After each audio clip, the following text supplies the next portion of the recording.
these jumped out to us immediately as something really special. The contents of this box have long been a mystery, but now, unlocked to the public, they're revealing 100 years of history. This is the box it came in. Correct, yeah. This is the box that it was originally carried around in the 1920s, and that it came to us in. It really is like a treasure chest. The treasure is a collection of 44 images produced by the Methodist Episcopal Church.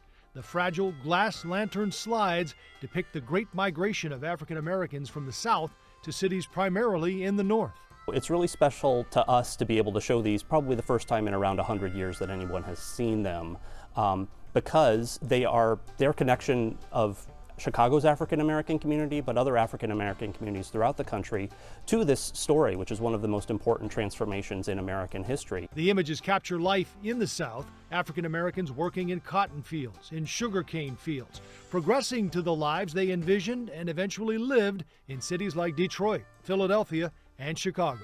I love the image of the basketball team, which is St. Mark's Church basketball team. St. Mark's, one of the great African American churches, Methodist churches here in Chicago.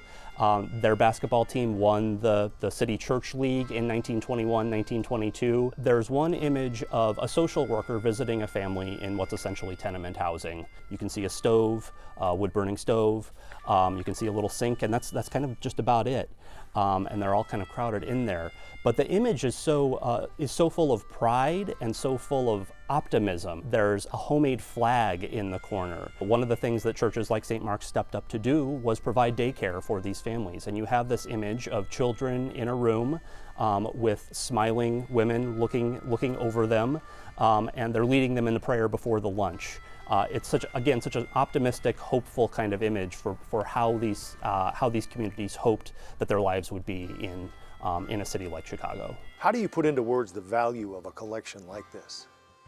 Yeah, as far as we're concerned, it's priceless. We collect for research value, not monetary value. They're certainly monetarily valuable, but they have a research value and an emotional value, a sort of impact for the people whose stories are reflected in them that I think really is incalculable. It's priceless. The thing that stands out to me is just what a valuable snapshot it is of life. One of the things I really love about this set is that it's history on the ground, right? It's history as it's being made. And none of us think, oh, I'm making history right now. But these people really were. They were part of a transformation of the city of Chicago and the country as a whole without really knowing it.